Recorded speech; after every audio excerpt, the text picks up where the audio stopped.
नमस्कार. आजच्या व्हिडिओमध्ये तुमचं सर्वांचं स्वागत आहे. आजकाल प्रत्येकाच्या घरात कोणत्या ना कोणत्या प्रकारचं लोन चालू असतं. मग ते बाईक लोन असेल, कार लोन असेल, मोबाईल लोन असेल, AC लोन असेल, TV लोन असेल, होम लोन असेल किंवा पर्सनल लोन असेल किंवा गोल्ड लोन असेल. अशा कोणत्या ना कोणत्या प्रकारचं लोन प्रत्येकजण घेतो. काही लोक त्याला अपवाद आहेत की ज्यांच्याकडे कोणत्याही प्रकारचं लोन नाही, पण अशी खूप कमी लोक आता शिल्लक राहिली आहेत. मुंबई पुण्यामध्ये तर भरपूर लोकांकडे कोणत्या ना कोणत्या प्रकारचं लोन असतंच. पण प्रत्येकजण काही हाऊस म्हणून लोन घेत नाही. त्यांच्या दोन गरजा असतात. एक तर त्यांच्याकडे लमसम अमाऊंट नसते ती वस्तू विकत घेण्यासाठी, तर ते लोन घेतात आणि त्या लोनच्या बदल्यात ते दर महिन्याला थोडी थोडी अमाऊंट पेड करतात. पण काही लोकांकडे ना पैसे असून सुद्धा ते लोन घेतात, कारण की त्यांना कॉल सेंटरकडनं कॉल येतो आणि त्यांना काही गोष्टी सांगितल्या जातात, ते त्याच्यामध्ये अडकतात आणि लोन घेऊन बसतात. अशीही काही लोकं आहेत. पण आता मला काही अशी लोकं जाणवायला लागली आहेत की ज्यांच्याकडे पैसे सुद्धा आहेत, काही गरजही नाही आहे, पण तरीसुद्धा त्यांना लोन करायचं आहे. त्यातलीच एक क्वेरी माझ्याकडे आत्ता आलेली आहे आणि त्याच क्वेरीशी रिलेटेड आजचा हा व्हिडिओ असणार आहे. त्यांची क्वेरी अशी आहे की जर मी पर्सनल लोन घेतलं 7 लाखाचं, 8 लाखाचं किंवा 10 लाखाचं, आणि ते जे पर्सनल अमाऊंट आहे, ती जी काही अमाऊंट मिळणार आहे मला, ती जर मी स्टॉक मार्केटमध्ये गुंतवली किंवा म्युच्युअल फंडमध्ये गुंतवली किंवा गोल्डमध्ये गुंतवली किंवा रिअल इस्टेटमध्ये जर गुंतवली, तर त्यातून मला खूप चांगले रिटर्न्स मिळू शकतात. आणि जी काही हप्ता जो मला पेड करायचा आहे ना, तो खूप कमी अमाऊंटचा आहे. म्हणजे 8-9 हजार रुपयाचा हप्ता आहे, तो तर मी काही दर महिन्याला देईल, पण त्याच्यातनं जी रक्कम जी मला मिळणार आहे ती खूप मोठी असणार आहे. तर तुम्हाला काय वाटतं सर, जरा तुम्ही याच्यावरती मला सांगा, कारण की मी ऑलरेडी याच्याशी रिलेटेड कॅल्क्युलेशन केलेलं आहे आणि मला तरी योग्य वाटतं हे, असं त्यांचं म्हणणं होतं. तर त्याच्याशीच रिलेटेड आजचा हा पूर्ण व्हिडिओ असणार आहे. तर व्हिडिओ शेवटपर्यंत पहा, म्हणजे तुम्हालाही समजेल की लोन घेऊन जर अशा प्रकारे कोणतीही इन्व्हेस्टमेंट आपण केली तर ती आपल्यासाठी फायदेशीर राहील की आपण तोट्यामध्ये जाऊ. या सगळ्या गोष्टी आपल्याला या व्हिडिओमध्ये समजणार आहेत. तर चला व्हिडिओला स्टार्ट करूयात. पण व्हिडिओला स्टार्ट करण्या अगोदर जर तुम्ही चॅनलवरती नवीन असाल ना, तर चॅनलला सबस्क्राईब करून ठेवा, म्हणजे असेच इन्फॉर्मेटिव्ह व्हिडिओज तुम्हाला या चॅनलवरती पाहता येतील. व्हिडिओला स्टार्ट करण्या अगोदर आजच्या व्हिडिओमध्ये ज्या काही गोष्टी मी तुम्हाला दाखवणार आहे किंवा सांगणार आहे, यामध्ये माझं कोणत्याही प्रकारचं बाय किंवा सेलचं रिकमेंडेशन नाही. हा एक एज्युकेशनल पर्पजसाठी बनवलेला व्हिडिओ आहे, त्याच्याकडे त्या दृष्टीने पहा. तर सुरुवातीला आपण पर्सनल लोनचं कॅल्क्युलेशन पाहूयात. तर इथे तुम्हाला स्क्रीनवर दिसत असेल की लोन अमाऊंट आहे 7 लाख रुपये. रेट ऑफ इंटरेस्ट आहे 12%. नॉर्मली जर तुम्ही पर्सनल लोन घेताय ना, तर त्याचा रेट ऑफ इंटरेस्ट 10%, 12%, 14%, 17% पर्यंत सुद्धा असू शकतो. तुमच्या सिबिलवरती तो डिपेंड करतो. तर यामध्ये आपण जे एक्झाम्पल घेतलेलं आहे आणि जे तुम्हाला एक्झाम्पल मी दाखवत आहे ते 12%च्या हिशोबाने आहे. आणि ही जी लोन अमाऊंट आहे ती 10 वर्षासाठी घेतलेली आहे.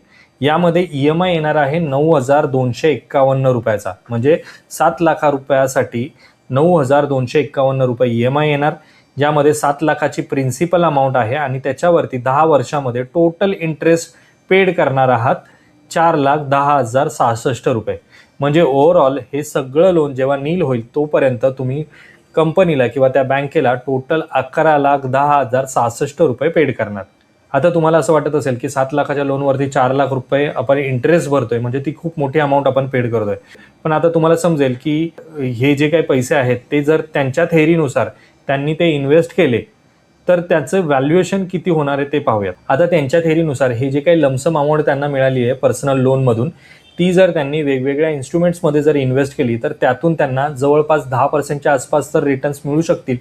तर त्या रिटर्नच्या बेसिसवरती त्यांनी एक कॅल्क्युलेशन केलं आहे. आता ते कॅल्क्युलेशन मी तुम्हाला दाखवतो. ही अमाऊंट आहे टोटल 7 लाख रुपये त्यांची जी काही पर्सनल लोनमध्ये मिळाली होती ती अमाऊंट आहे. ती अमाऊंट जर त्यांनी वेगवेगळ्या इन्व्हेस्टमेंट इन्स्ट्रुमेंटमध्ये केली जवळपास 10 वर्षासाठी, तर त्यातून त्यांना एक्सपेक्टेड रिटर्न्स मिळणार आहेत 11,15,000 रुपये. आणि त्यातून टोटल म्हणजे टोटल इन्व्हेस्टमेंट जी काही होणार आहे 10 वर्षानंतर ती असणार आहे 18,15,000 रुपये. म्हणजे 7 लाख रुपये तिथून घेतले, इकडे वेगवेगळ्या इन्व्हेस्टमेंटमध्ये ते इन्व्हेस्ट केले आणि त्यातून 18 लाख रुपये मिळाले. आता हे झाले थेरी, म्हणजे टोटल किती अमाऊंट झाली 18,15,000 रुपये. आता कॅल्क्युलेशन दाखवतो तुम्हाला की लोनमध्ये टोटल अमाऊंट पेड करणार होतो 11,10,000 रुपये. इन्व्हेस्टमेंटमधनं किती इन्व्हेस्ट होतात आहेत, रिटर्न्स किती मिळतात आहेत 18,15,000 रुपये. तर याच्यावरती प्रॉफिट अँड लॉस किती आहे 7,05,000 रुपये. म्हणजे या थेरीवरनं तुम्हाला असं वाटत असेल की अरे वा, 7 लाख रुपये तिथून घ्यायचे, इकडे इन्व्हेस्ट करायचे आणि त्याच्यावरती प्रॉफिट मिळवायचा.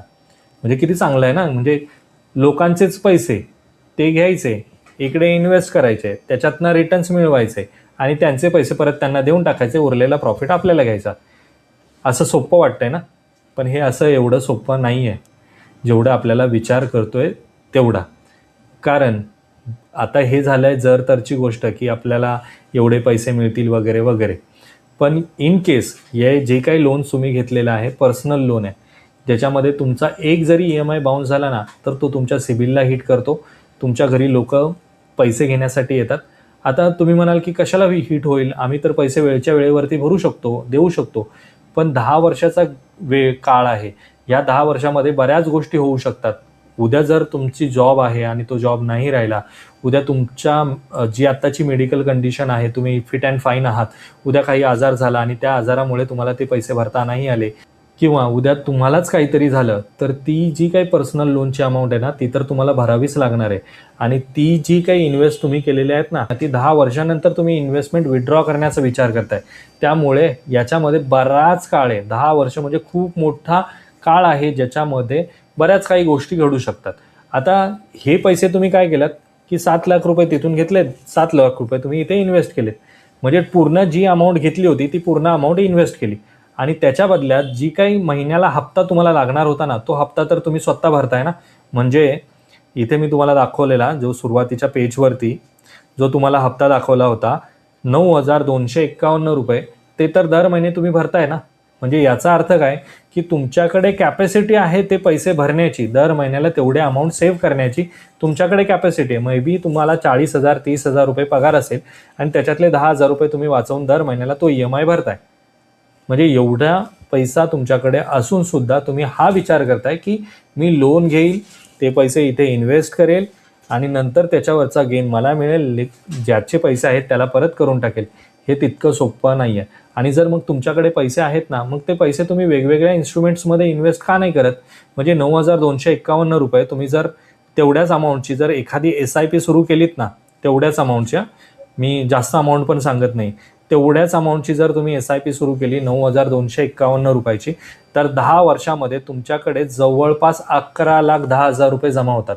किती? 11,10,000 रुपये. म्हणजे हे तुमचेच पैसे आहेत जे तुम्ही जमा केलेत.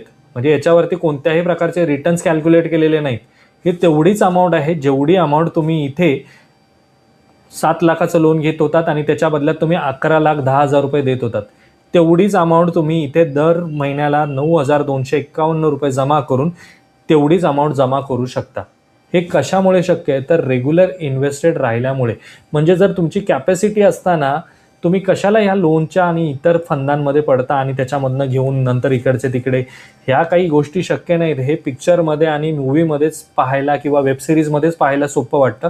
रिअल लाईफमध्ये हे खूप टफ आहे आणि बऱ्याच लोकांनी याचा अनुभव घेतला असेल. पण काही लोकांना जर अशा प्रकारचा थ्रिल हवा असेल लाईफमध्ये तर ते लोक अशा प्रकारची इन्व्हेस्टमेंट करत असतील. त्यामुळे अशा गोष्टींपासून लांब राहणं खूप गरजेचं आहे.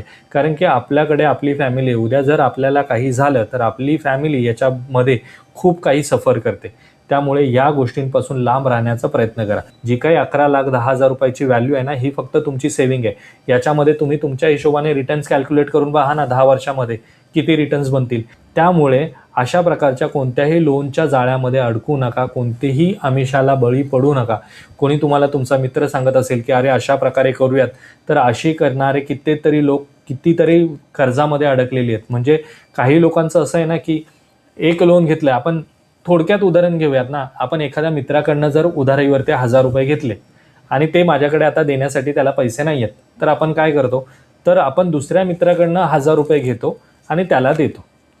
यामध्ये काय होतं, इकडनं येतात आणि इकडे जातात. अरे त्याच्यामध्ये मला जर याला 1,000 रुपये तर द्यायचेच आहेत, पण मला सुद्धा 1,000 रुपयाची गरज आहे, तर मी याला 1,000 रुपये, दुसऱ्या मित्राकडनं 2,000 घेईल, मला 1,000 ठेवेल, त्याला 1,000 देईल. म्हणजे माझं जे लोन पहिलं 1,000 रुपयाचं होतं ते आता 2,000 रुपयाचं झालं. आता हे 2,000 रुपये फेडण्यासाठी मी तिसऱ्या मित्राकडनं पैसे घेईल. तर हे जे लोनचं जे जाळं आहे ना ते कधीही न संपणार आहे. त्यामुळे अशा कोणत्याही आमिषाला बळी पडू नका आणि कुठेही तुम्ही अशा प्रकारची चूक भविष्यात करू नका. हेच मला तुम्हाला या व्हिडिओच्या माध्यमातून सांगायचं होतं की लोनवरती केलेली इन्व्हेस्टमेंट ही लाँग टर्ममध्ये टिकतही नाही आणि त्याच्यातून कोणत्याही प्रकारचा फायदासुद्धा मिळत नाही. तर आजचा हा छोटासा व्हिडिओ तुम्हाला जर इन्फॉर्मेटिव्ह वाटत असेल आणि तुम्हाला खरंच वाटत असेल की ज्या गोष्टी मी तुम्हाला या व्हिडिओमध्ये सांगितल्या त्या योग्य आहेत, तर व्हिडिओला लाईक करा. चॅनलवरती जर तुम्ही नवीन असाल तर चॅनलला सबस्क्राईब करा. भेटूयात मित्रांनो अशाच एका इन्फॉर्मेटिव्ह व्हिडिओमध्ये. तोपर्यंत बाय बाय.